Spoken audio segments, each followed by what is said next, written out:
दोस्तों ACC professor के YouTube channel से का स्वागत है। दोस्तों हम लोग एनसीईआरटी क्लास 9 और 10 की साइंस की बुक को पढ़ रहे थे, जिसमें आपका कंबाइंड फिजिक्स, केमिस्ट्री और बायोलॉजी दिया हुआ है। केमिस्ट्री का जो सेक्शन है क्लास 9 और 10 को मैंने पूरा कवर करा दिया है। आज से जो हमारा सेक्शन शुरू होगा वो हम लोग बायोलॉजी अर्थात जीव विज्ञान के बारे में पढ़ेंगे। ठीक है। अगर जीव विज्ञान के विषय में कहा जाए तो जीव विज्ञान के जो जनक है या पिता आप कह सकते हैं वो कौन है? वो आपके अरस्तु हैं। ठीक। तो जो चैप्टर हमारा है क्लास 9 में जो पहला चैप्टर है वो क्या है? जीवन की मौलिक इकाई।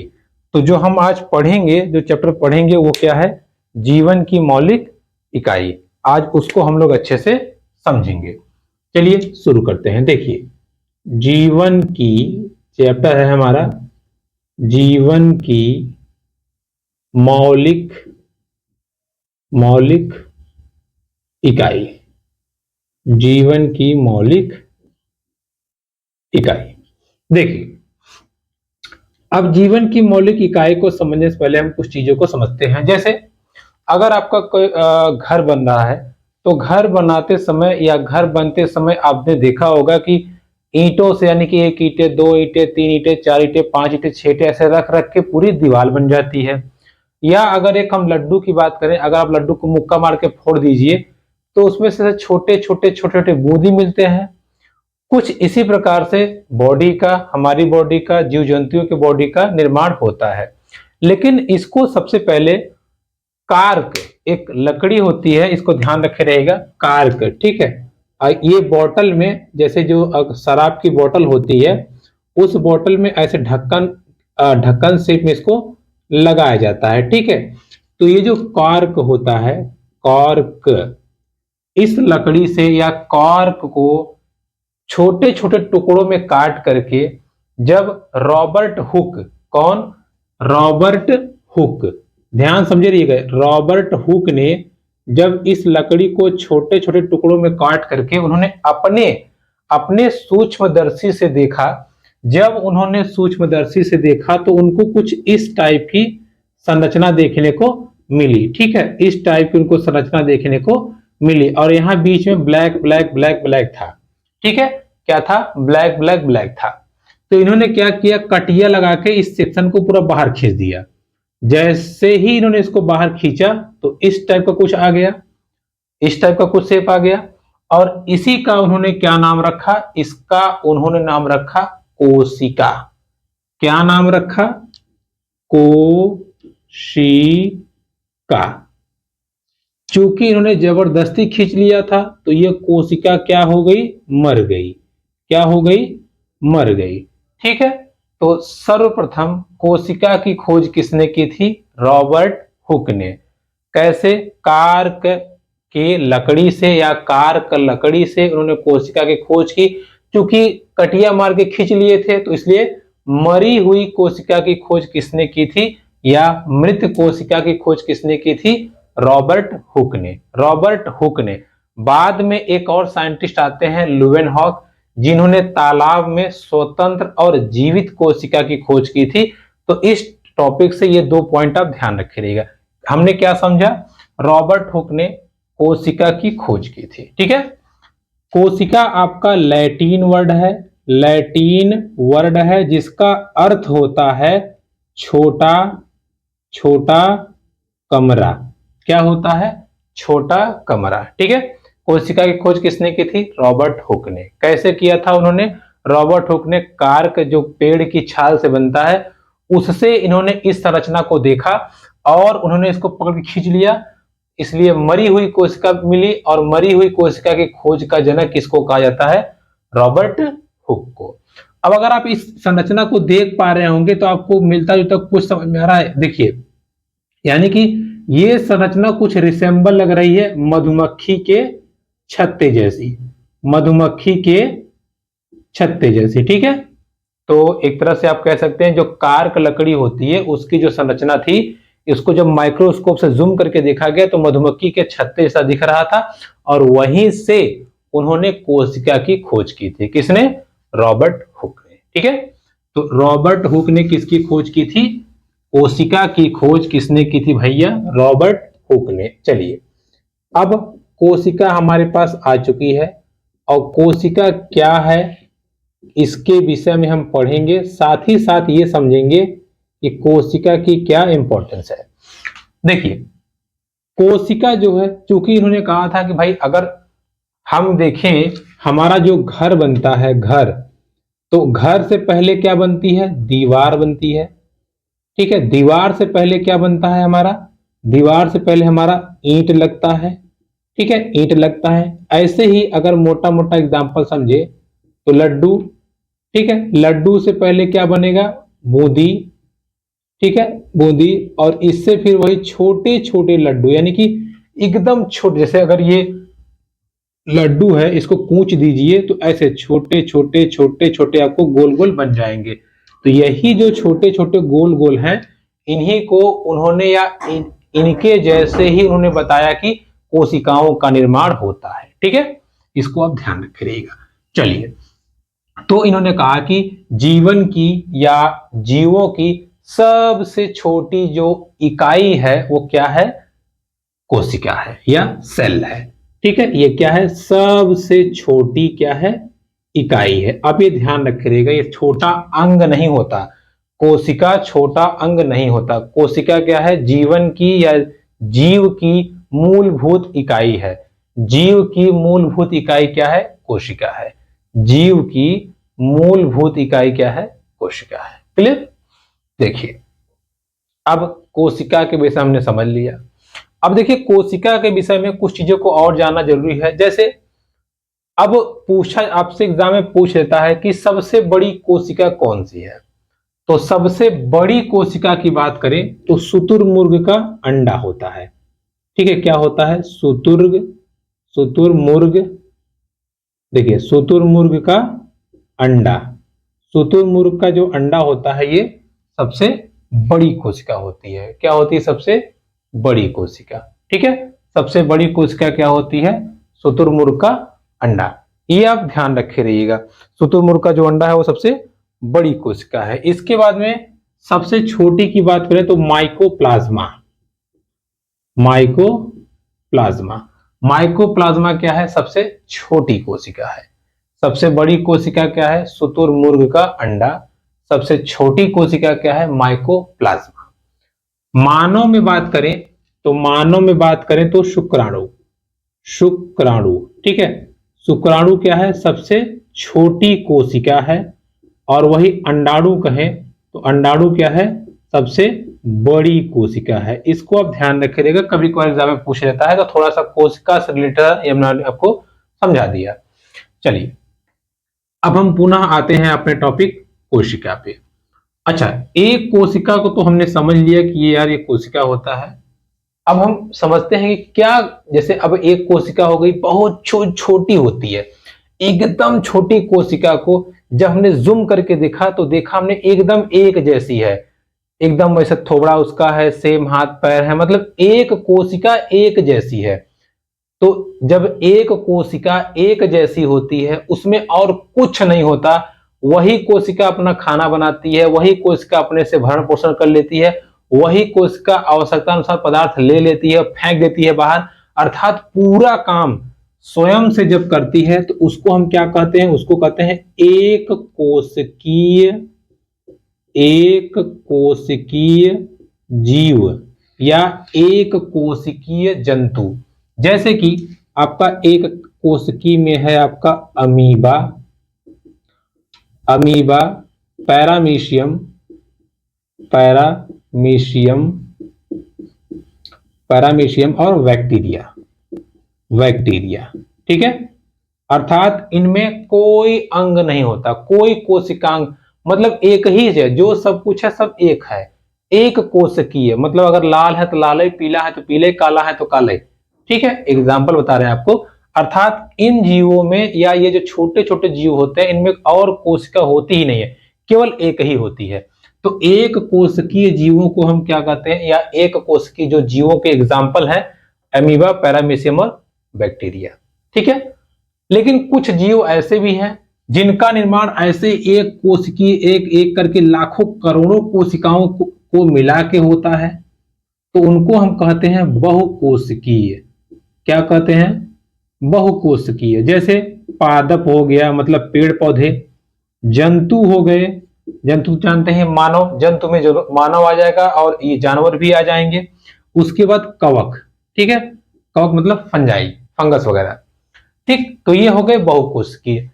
क्योंकि पादप मतलब पेड़ पौधे, जंतु मतलब मानव। अब सोचिए मानव में एक अगर नाखून उखाड़ेंगे तो उस नाखून में लाखों करोड़ों कोशिकाएं हैं, तो ऐसे लाखों करोड़ों कोशिकाओं से नाखून बना, फिर उसमें हजारों अरबों जोड़ जोड़ के एक उंगली बनेगी, फिर पूरा हाथ बनेगा, पंजा बनेगा, फिर ये पूरा एक हाथ बनेगा, फिर ऐसे दूसरा हाथ बनेगा, पैर और नाक मुंह सब बनेगा। यानी कि अनगिनत, जिसकी आप गिनती नहीं कर सकते, इतनी कोशिकाओं से निर्माण होता है जंतुओं का। इसलिए इनको रखा गया है बहुकोशिकीय जीवों में। तो बहुकोशिकीय जीव और एक कोशिकीय जीव में डिफरेंस आपको समझ में आ गया। जब जीवों का निर्माण केवल एक ही प्रकार की कोशिका से हुआ हो तो उसको कहते हैं एक कोशिकीय जीव, जैसे कि एग्जांपल आपका अमीबा पैरामीशियम है। लेकिन जब बहुत सारी कोशिकाओं से, बहुत सारी कोशिकाओं से मिलकर के एक जीव का निर्माण होता है तो उसको हम कहते हैं बहुकोशिकीय जीव। क्या कहते हैं, बहुकोशिकीय जीव। जैसे अगर हम कहें मोटा मोटा जो घर बना था हमारा, वो कहां से बना था, ईंट से शुरुआत हुई थी, ईंट से शुरुआत हुई थी। अच्छा, ऐसे ही हम अगर ये आपसे कह दें कि जो बहुकोशिकीय जीव हैं, बहुकोशिकीय जो जीव हैं, क्या इनका निर्माण एक कोशिकीय जीव से नहीं हुआ है?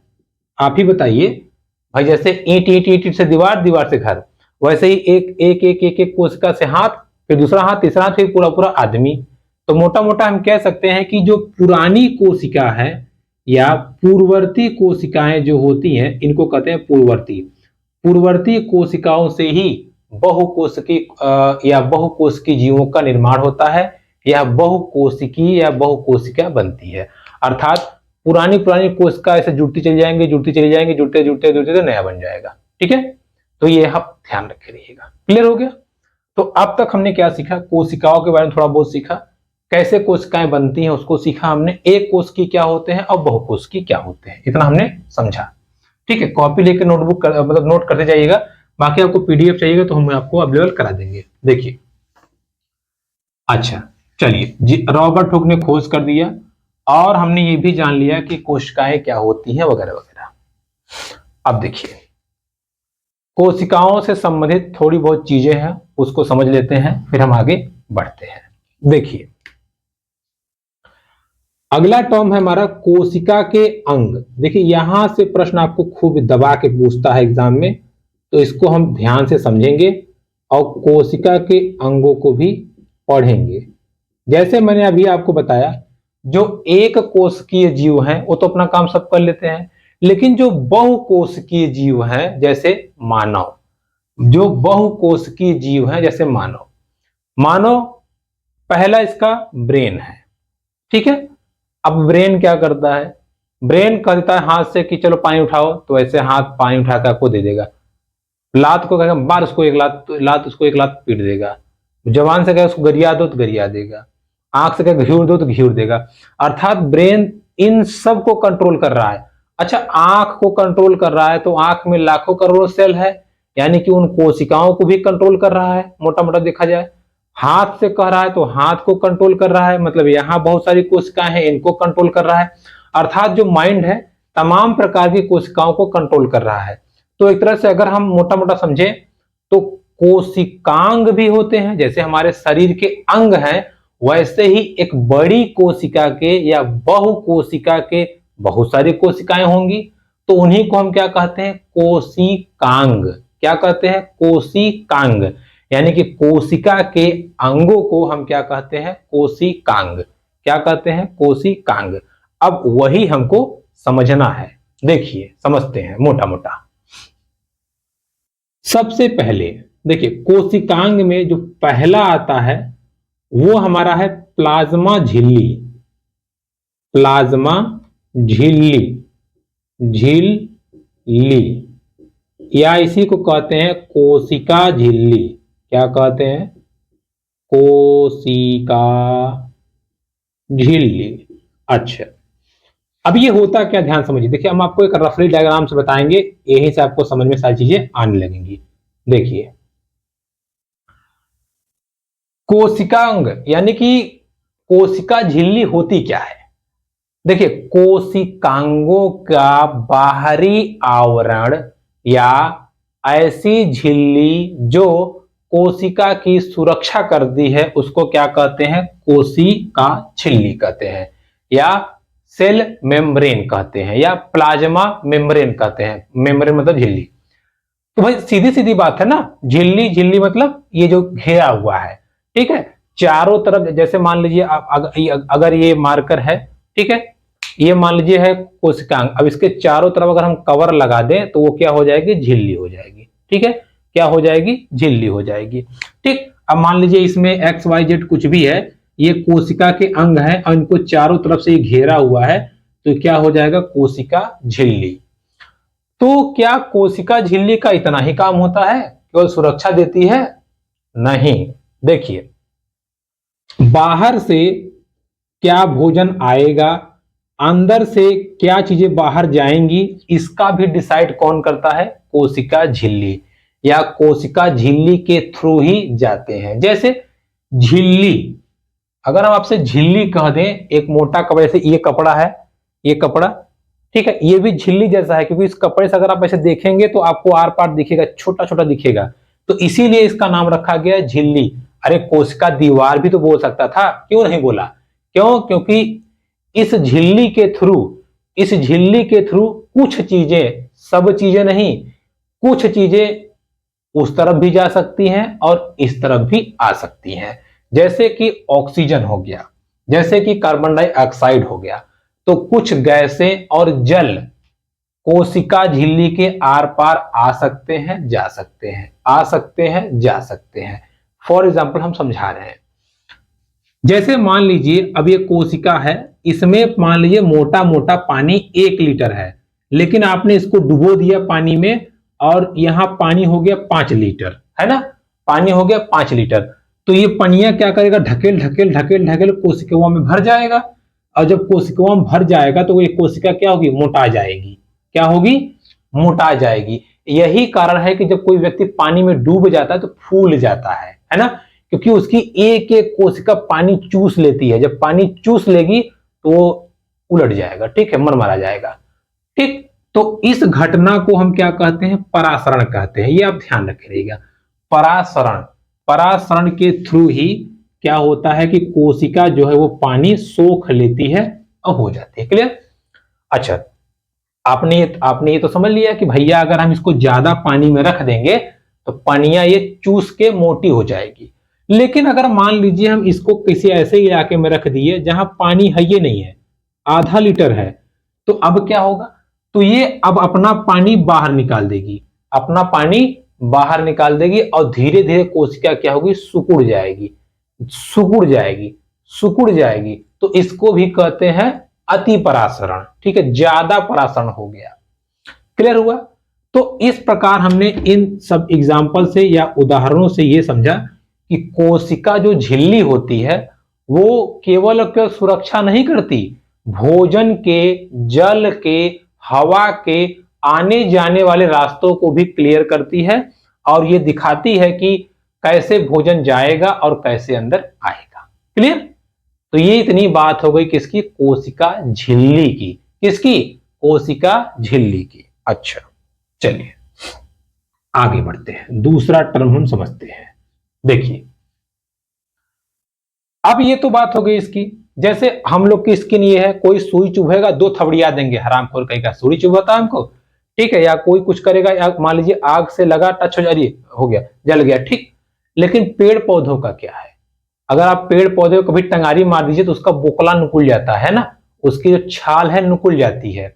लेकिन अगर वो छाल नहीं नुकली रहेगी तो पेड़ देखेंगे एकदम एकदम सॉलिड रहता है, और उससे कोई चीज अंदर नहीं जाती ना बाहर आती है। तो अब दिमाग ठनका कि यार ये तो ठीक है, जैसे हमारे बाल से पसीना बाहर आ जाता है, लेकिन पेड़ की छाल में ऐसा कुछ नहीं होता अगर उसको चोट ना लगी हो तो यहां वहां ऐसा क्या होता है, वहां होता यह है कि वहां इसके बाहर एक और दीवार आ जाती है, कोशिका झिल्ली के बाहर वहां एक और दीवार आ जाती है, जिसको हम क्या कहते हैं, जिसको हम कहते हैं कोशिका भित्ति। और ये बनी होती है सेलुलोज की। किसकी बनी होती है? सेलुलोज की। वहीं अगर कोशिका झिल्ली की बात करें तो ये प्रोटीन की बनी होती है। ठीक है, ये ध्यान रखिएगा, वो थोड़ा सा मिस हो गया था। अच्छा, जो कोशिका भित्ति है ये सेलुलोज की बनी होती है। सेलुलोज मतलब इससे बनता है आपका कपड़ा, इससे बनता है आपका कागज, इससे बनता है आपका नोट। ठीक है, ये आप ध्यान रखिएगा। अब ये सेलुलोज की जो कोशिका भित्ति है ये चारों तरफ लगी रहती है। तो आप कहेंगे यार आपने तो अभी बताया था कि कोशिका झिल्ली जो होती है वो जंतुओं में होती है, जानवरों में होती है। ई कहां होता है? ई होता है पादप में, मतलब पेड़ पौधों में। ठीक है, पेड़ पौधों में। अगर ये ना हो तो अक्सर आदमी जाके ऐसे पेड़ के पीछे खजुआने लगता है। अगर ऐसे खजुआएगा ना तो उसका खलरा निकल जाएगा, लेकिन ऐसा नहीं होता। क्यों? क्योंकि जो पादप है, पादप का जो सेलुलोज है वो एक जबरदस्त आवरण बना के उसको मजबूती प्रदान करता है। तो एक बेसिक डिफरेंस तो ये भी है इसमें, पादप कोशिका और जंतु कोशिका में। पादप कोशिका में सेलुलोज नामक कोशिका भित्ति पाई जाती है, दीवार पाई जाती है। लेकिन वही अगर हम प्लाज्मा झिल्ली की बात करें या जंतु कोशिका की बात करें तो उनमें ऐसा कुछ नहीं होता। क्लियर? अच्छा, अब ये दो चीज समझने के बाद में, प्लाज्मा झिल्ली और कोशिका भित्ति समझने के बाद में, अब हम चलेंगे मेन टॉपिक पे। ठीक है, मेन टॉपिक पे चलिए। भैया हमारा कोशिका तैयार हो गया। जैसे मान लीजिए हम ही को कोशिका, हम कोशिका हैं। अब हम यहां चल रहे हैं, उछल कूद रहे हैं, पढ़ा रहे हैं, तो हमारी एनर्जी लॉस हो रही है। अभी एनर्जी हमको मिल कहां रही है? एक थरिया जाके दाल भात खा लेंगे, एनर्जी मिल जाएगी। तो वैसे ही इनको कहां से मिलता है? सेल को एनर्जी कहां से मिलती है? तो सेल को एनर्जी मिलती है, इनमें इनका नेता होता है या एनर्जी देने वाला होता है मिटोकॉन्ड्रिया। ठीक है, माइटोकॉन्ड्रिया। अब देखिए यहां से एक एक चीज को हमें अच्छे समझना है और इसको अच्छे से पढ़ना है। Mitochondria, M for mitochondria. ये क्या करता है? ये कोशिका में ऊर्जा बनाता है। क्या करता है भैया? ऊर्जा बनाता है। और ऊर्जा जो बनाता है एटीपी फॉर्म में, एडिनोसिन ट्राइफॉस्फेट। ठीक है, अब देखिए फिर सुन लीजिए, एडिनोसिन ट्राइफॉस्फेट 38 एटीपी।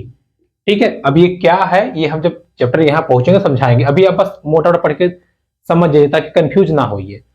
माइटोकॉन्ड्रिया क्या करता है? कोशिका के लिए ऊर्जा बनाता है। ऊर्जा जो जिस रूप में देता है उसका नाम है एडिनोसिन ट्राइफॉस्फेट। क्या नाम है? Adenosine triphosphate. और जब ये ऊर्जा बनाता है तो एक चक्र जिसका नाम है क्रेब साइकिल, ठीक है, क्रेब साइकिल या क्रेब चक्र के रूप में ऊर्जा बनाता है। क्योंकि ऊर्जा बनाता है तो जलन होती है, तो ऊर्जा को संभालने के लिए इसकी जो दीवारें होती हैं बड़ी जबरदस्त होती हैं। और दीवारों को हम लोग क्या कहते हैं? क्रिस्टी।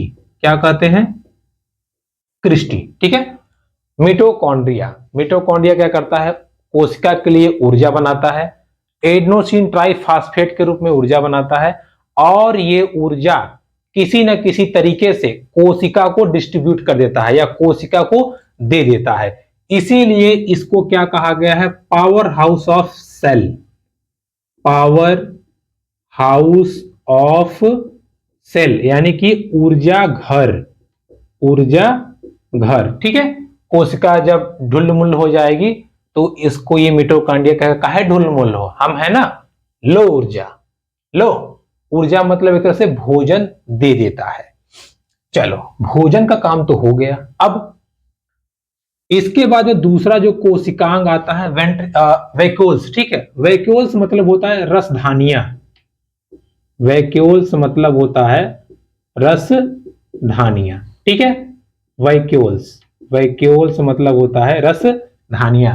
ठीक है, रसधानियां क्या करती हैं? ये जल या तरल पदार्थ, जल या तरल पदार्थ किसको देती हैं? कोशिका को। ठीक है भाई, मिटोकॉन्ड्रिया उनको दे दिया भोजन, ऊर्जा दे दिया। रसधानियां क्या करती हैं? रसधानियां कोशिका को जल देती हैं। क्या? जल। चलो, भोजन पानी की व्यवस्था हो गई, लेके कौन जाए? किसी का नौकर थोड़ी है। कोशिका को क्या यही भर चाहिए? पूरा एनर्जी चाहिए ना। अब लेके कौन जाए, समस्या हो जाती है। उसके लिए गोल्जी बॉडी, ध्यान रखिएगा, गोल्जी बॉडी, इसकी खोज की थी कैमिलो गोल्जी ने। गोल्जी बॉडी, देखिए गोल्जी बॉडी, जिसकी खोज किसने की थी? कैमिलो कैमिलो गोल्जी ने गोल्जी बॉडी की खोज की थी, जो क्या करता है? ये यातायात का काम करता है। यातायात का काम करता है। यातायात का काम मतलब ये है, ये जो पानी है, जो मिटोकॉन्ड्रिया की जो एनर्जी है, जो ऊर्जा है, ये सभी कोशिकाओं में पहुंचाने का काम करता है। मतलब सॉरी, कोशिका के अंगों में, ये जो 3 अंग आपने पढ़ा है, अभी आगे और पढ़ेंगे, तो ये सब में ये ऊर्जा पहुंचाने का काम करता है। हो गया? भोजन की व्यवस्था हो गई, पानी की व्यवस्था हो गई, बफर सिस्टम लगा घर घर पहुंचा भी दिया गया। ओके, चलिए अब देखिए, गोल्जी बॉडी पढ़ने के बाद में अब ये हो गया, अब सेल को मिल गई है ऊर्जा, अब ये पगलाएगा। I am strong. अब हम किसी को भी उठा पटक देंगे, तोड़ फोड़ डालेंगे। ठीक है, क्या कर देंगे? तोड़ फोड़ डालेंगे। तो तोड़ फोड़ डालने के लिए होता है आपका सेंट्रोसोम। क्या होता है? तोड़ फोड़ मचाने के लिए आपका होता है सेंट्रोसोम। सेंट्रोसोम क्या करता है? ये करता है कोशिका विभाजन। ये बहुत बदतमीज होता है। ठीक है, क्या करता है? कोशिका विभाजन। कोशिका विभाजन मतलब ऐसे एनर्जी इतनी ज्यादा हो जाएगी ना, कुछ कुछ को अपनी तरफ करके उसको उधर करके तोड़ देगा, तोड़ करके नई कोशिका बना लेगा, फिर उसको तोड़ के एक और बना लेगा, फिर तोड़ के एक और बना लेगा। अर्थात कोशिका विभाजन से नई नई कोशिकाओं का निर्माण होता है। और सबसे ज्यादा कोशिका विभाजन कहां होता है? लीवर में। और सबसे कम की बात करें तो ब्रेन में। सबसे कम कहां होता है? ब्रेन। ब्रेन में कोशिका विभाजन होता ही नहीं है। अगर ब्रेन में कोशिका विभाजन हो जाएगा ना, तो सत्यानाश हो जाएगा, मतलब आदमी की डेड हो जाएगी। इसलिए ब्रेन में कोशिका विभाजन होता ही नहीं है। एक बार अगर बन गया तो बन गया। इसलिए किसी को अगर ब्रेन की बीमारी हो जाए तो बहुत मुश्किल होता है सही हो जाए। क्यों? क्योंकि एक बार अगर कोशिका डिस्टर्ब हो गई तो आप उसको सही कर ही नहीं सकते। आप क्या वहां ऑपरेशन करेंगे? टाका फका लग गया तो स्वाहा हो जाएंगे। ठीक है, तो इसलिए ब्रेन की जो बीमारी होती है बड़ी खतरनाक होती है, क्योंकि उसका कोई इलाज ही नहीं है, उसको आप सही कर ही नहीं सकते। हाँ, अगर एक थरिया दारू कोई पी ले रहा है, एक कंडाल पी ले रहा है, दारू पीने की वजह से अगर उसका लीवर डैमेज हो रहा है, तो काफी दिन तक लीवर अपना कोशिका विभाजन करके बनाता रहता है, बनाता रहता है, बनाता रहता है। लेकिन जब एकदम अत्य कर देंगे तो वो भी एक समय पे फेल हो जाएगा। ठीक है, तो हम पढ़ रहे थे कोशिका विभाजन। सेंट्रोसोम का काम यह है कि कोशिका विभाजन करना, और कोशिका विभाजन लीवर में सबसे ज्यादा होता है। कोशिका विभाजन इंपॉर्टेंट क्यों है उसको समझते हैं। जैसे कोई धड़ाक से मार दे मुंह पे, आपके मुंह काला पड़ जाए, ठीक है, या भैंस आपको कचर दे, काला पड़ जाए, तो जब काला पड़ जाएगा चेहरा, अगर कोशिका विभाजन नहीं होगा तो ये काला वाला कभी खत्म ही नहीं होगा। तो कोशिका विभाजन के थ्रू नई नई कोशिकाएं बनती हैं, और ये जो काला वाला सेक्शन है इसको भरती रहती है, भरती रहती है, भरते भरते भरते भरते धीरे धीरे धीरे धीरे एक समय के बाद आपका ये पूरा कालापन हट जाएगा, और जैसे चेहरा आपका पहले था वैसे ही हो जाएंगे। ठीक है, इसको ध्यान रखिएगा। तो ये काम कौन करता है? सेंट्रोसोम। एनर्जी लेके पगलाया था। ठीक है, ये काम कौन करता है? सेंट्रोसोम। चलिए, सेंट्रोसोम के बाद नंबर आता है अंतः परद्रव्य जालिका। परद्रव्य जालिका, ठीक है, इसको एंडोप्लाज्मिक सेल बोलते हैं, यानी कि ये है ER। शॉर्ट फॉर्म इसका क्या है? ER। ER। देखिए, अंतः परद्रव्य जालिका क्या होती है? पिलर का काम करती है। पिलर, जैसे मान लीजिए अगर ये कोई पिचकी पोचकी कोशिका है, अगर इसमें ये पिलर लग जाएगा तो ये कोशिका क्या होगी? मोटी हो जाएगी। ठीक है, और ये पिलर का काम करती है।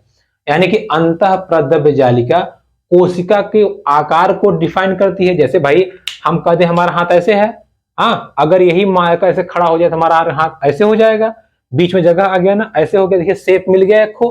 तो यही काम करता है ये अंतः परद्रव्य जालिका। ये क्या करती है? कोशिका को एक शेप देती है, उसमें पिलर की तरह काम करती है, मतलब खंभे की तरह काम करती है।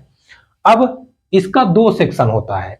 पहला जो सेक्शन होता है, देखिए पहले सेक्शन में वसा ज्यादा होता है, वसा, और दूसरे सेक्शन में प्रोटीन ज्यादा होता है, ठीक है, प्रोटीन। और प्रोटीन जहां रहता है वहां क्या रहता है, राइबोसोम। क्या रहता है, राइबोसोम, क्योंकि राइबोसोम ही प्रोटीन बनाता है। अच्छा, जहां वसा ज्यादा होता है ना, वसा, जहां वसा ज्यादा होगा वहां अंतःप्रद्रव्य जालिका क्या करेगी, अंतःप्रद्रव्य जालिका वहां की स्किन को नरम कर देगी, नरम। जैसे अगर आप कभी हाथ से फुलाइए तो ये टाइट रहता है ना, तो यहाँ प्रोटीन प्रोटीन इकट्ठा होता है, प्रोटीन। लेकिन पेट जिसकी तोंद बहुत निकल जाए तो उसको ऐसे ऐसे धसाइए, बड़ा मजा आता है, ठीक है। तो यहाँ पे क्या होता है, वसा ज्यादा होता है, इस सेक्शन में वसा ज्यादा होता है, तो इसलिए नरम होता है, स्मूथ होता है। तो अंतःप्रद्रव्य जालिका, सोचिए एक छोटी सी सेल को जो लाखों करोड़ों है उसमें एक सेक्शन स्मूथ वाला होगा और एक सेक्शन प्रोटीन वाला होगा।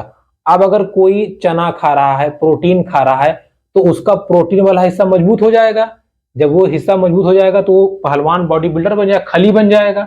लेकिन अगर कोई चाट पकौड़ा ब्रेड आइसक्रीम फाइसक्रीम खा रहा है तो उसका पेट तो निकल जाएगी कुंभकर्ण की तरह, और एकदम वो ऐसा स्मूथ हो जाएगा, स्पंज मतलब मोटा हो जाएगा, हाथी की तरह चलेगा, ठीक है।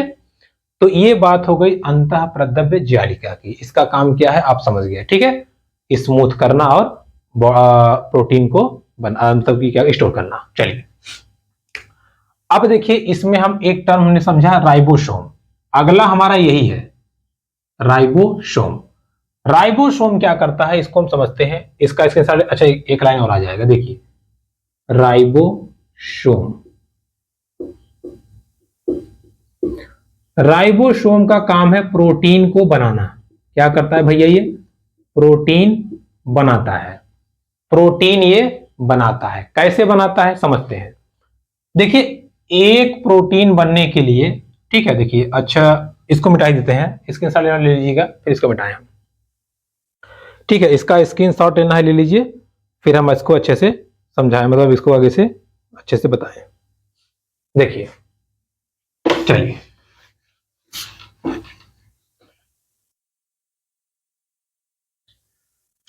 देखिए हम लोग छठा या सातवां पढ़ रहे थे, नंबर देख लीजिएगा। राइबोसोम ये क्या करता है, राइबोसोम आपका प्रोटीन बनाता है, प्रोटीन बनाता है। कैसे बनाता है, प्रोटीन के लिए 20 अमीनो अम्ल चाहिए। कितना, 20 अमीनो अम्ल। 10 हमको बॉडी में मिल जाते हैं और 10 तो हमको एक्स्ट्रा चाहिए, एक्स्ट्रा चाहिए। जो बॉडी में मिल गया उसको कहते हैं अनावश्यक, और जो बॉडी में नहीं मिला है उसको कहते हैं आवश्यक। शब्द को पकड़िएगा, अनावश्यक जब बॉडी में है तो हमें क्यों चाहिए, हमें नहीं चाहिए, और आवश्यक जो हमें चाहिए। राइबोसोम क्या करता है, जैसे आपने कुछ खाया, फुल्की पेड़ा चाट पनीर दूध दही, तो ये तुरंत राइबोसोम छांटने लगेगा, यहां से प्रोटीन आने लगा, 20 ठो अमीनो अम्ल आया, ये देखेगा कि इस 20 में से कौन 10 मेरे पास हैं, जो मेरे पास हैं उनको लात मार के बाहर करेगा, भाग यहां से, और इसमें से 10 ठो छांट लेगा। और जब ये 10 ठो छांट लेगा और 10 ठो बॉडी में था, तो ये मिलकर के क्या बना देंगे, 20 ठो एमिनो एसिड बना देंगे, 20 ठो एमिनो एसिड। और यही 20 एमिनो एसिड किसका निर्माण कर देते हैं, प्रोटीन का, ठीक है। 20 एमिनो अम्ल मिलकर के किसका निर्माण कर देते हैं, प्रोटीन का निर्माण कर देते हैं। 20 एमिनो अम्ल मिलकर के किसका निर्माण कर देते हैं, प्रोटीन का निर्माण कर देते हैं। इसको आप ध्यान रखे रहिएगा, ठीक है। प्रोटीन का, प्रोटीन जो है उसको हम देह निर्माता या शरीर निर्माता कहते हैं, मतलब बॉडी बिल्डिंग के लिए जरूरी है।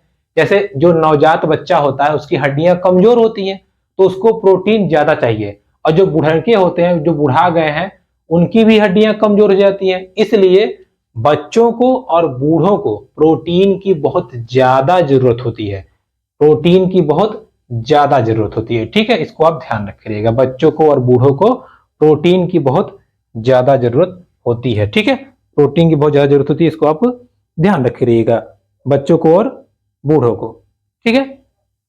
चलिए अब हमने लगभग देखिए, हमने मिटोकॉन्ड्रिया पढ़ लिया, वैक्यूल्स पढ़ लिया। वैक्यूल्स में ध्यान रखिएगा पानी स्टोर रहता है।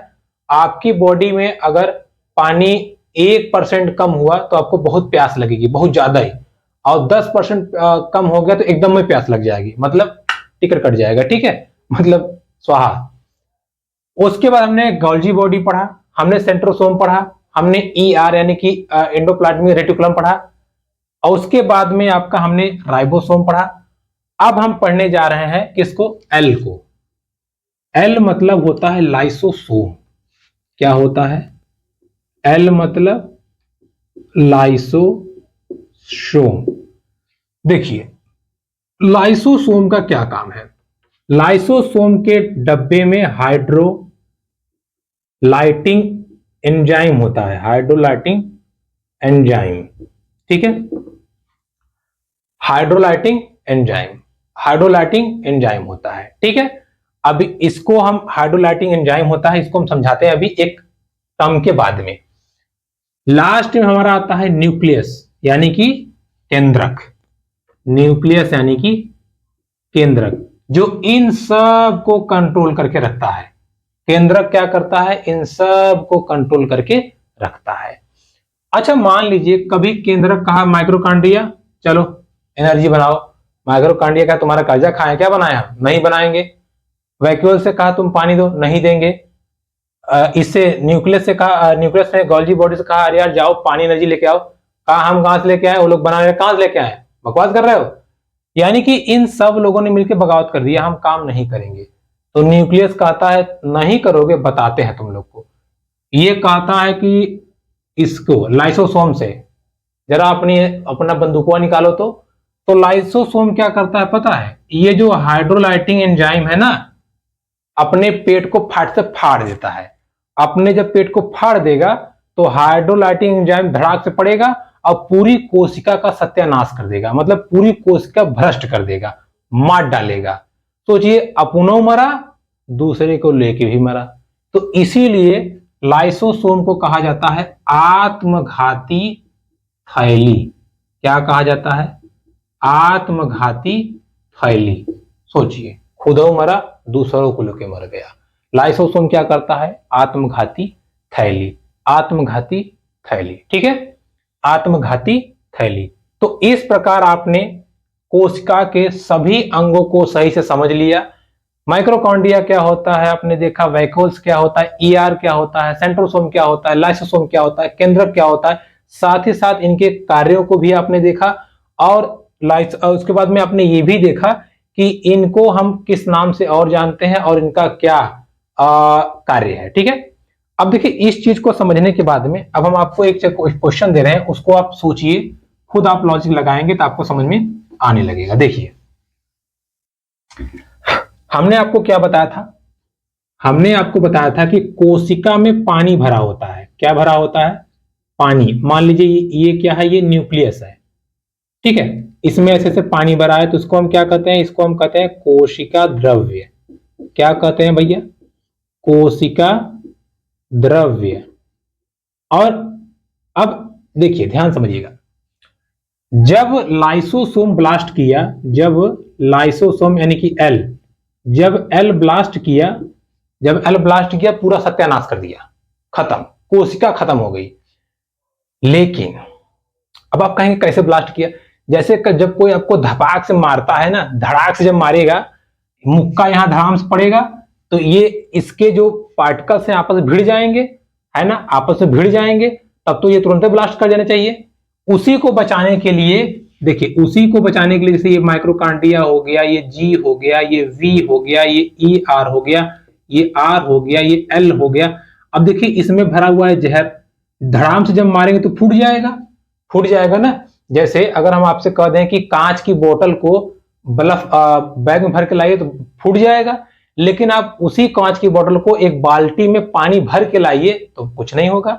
तो सेम काम यही होता है, ये सारे के सारे एक पानी में डूबे रहते हैं, जिस पानी को क्या कहते हैं हम? जिस पानी को हम कहते हैं कोशिका द्रव। क्या कहते हैं? कोशिका द्रव। अब क्या हुआ, साइंटिस्टों ने यहां ऐसे सुई लगाया और कोशिका द्रव को खींच लिया, ठीक है। जब उन्होंने खींच लिया तो ये सारे सारे भिड़ गए आपस में। अब जैसे ही ये एल टच हुआ, सत्यानाश कर दिया, पूरा सत्यानाश कर दिया पूरा। लेकिन कुछ दिन बाद वो कोशिका फिर से बन गई। अब साइंटिस्टों को समझ में नहीं आई हुआ कैसे ये। तब उन्होंने जूम करके देखा, उन्होंने देखा अच्छा इसमें भी एक खो पानी है, इसमें भी पानी है। तो इस पानी को उन्होंने कहा केंद्रिका द्रव्य। क्या कहा भैया? केंद्रिका द्रव्य। अब साइंटिस्टों में हो गई लड़ाई। कुछ लोग कह रहे थे कि केंद्रिका द्रव्य इंपॉर्टेंट है, कुछ लोग कह रहे थे कि कोशिका द्रव्य इंपॉर्टेंट है, कुछ लोग कह रहे थे केंद्रिका द्रव्य, कुछ लोग कह रहे थे कोशिका द्रव्य। कहें कैसे? केंद्रिका द्रव्य कैसे है? ई ना रहे तो कोशिका जिंदा रहेगी, मर जाएगी ना। तो उन्होंने कहा कैसे? ये तो जिंदा थी लेकिन तब भी कोशिका अंदर वाला जिंदा था, मतलब ये मर गई वो भी जिंदा था, कैसे जिंदा था? अब दोनों ने अपना माथा भिड़ाया, कोई मानने को तैयार नहीं था। तो उसमें से एक आध दो बुद्धिमान थे, उन्होंने कहा अरे यार तुम लोग क्या कोशिका और केंद्रिका करके बैठे हो। एक कह रहा है कि कोशिका द्रव्य इंपॉर्टेंट है, दूसरा कह रहा है कि केंद्रिका द्रव्य इंपॉर्टेंट है। मारो गोली तुम लोग। लो इन दोनों को मिलाकर के जीव द्रव्य इंपॉर्टेंट है। कौन इंपॉर्टेंट है? जीव द्रव्य। जीव द्रव्य क्या है? इंपॉर्टेंट है। ठीक है। अब देखिए इस क्लास में कुछ चीजें ऐसी हैं जिसे इसकी खोज किसने की, उसकी खोज किसने की, इसको भी आप फोकस मत कीजिए। अभी आप टॉपिक फोकस कीजिए, जो आप पढ़ रहे हैं आपको समझ में आया कि नहीं आया। ठीक है। तो इस प्रकार जीव द्रव्य को क्या माना गया है? जीवन की मूलभूत इकाई या जीव द्रव्य को जीवन का आधार माना गया है। हालांकि मूलभूत इकाई तो आपका सेल ही होता है। ठीक है। तो ये थी हमारी पहली क्लास जिसमें हमने जीवन की मौलिक इकाई को क्लास 9 की बुक के अनुसार हमने पूरा कवर कर लिया है। इसके अतिरिक्त बुक में आपको कुछ नहीं दिया गया है और इसके अतिरिक्त आपका कॉम्पिटिटिव एग्जाम में आता भी नहीं है, आपका काम यहां से हो जाएगा। तो पहली क्लास थी बायो की वीडियो। पसंद आई तो प्लीज चैनल को लाइक, कमेंट, शेयर, सब्सक्राइब जरूर कीजिएगा। मिलेंगे आपसे अगली वीडियो में कुछ ऐसे ही धमाकेदार वीडियो के साथ। तब तक के लिए नमस्कार।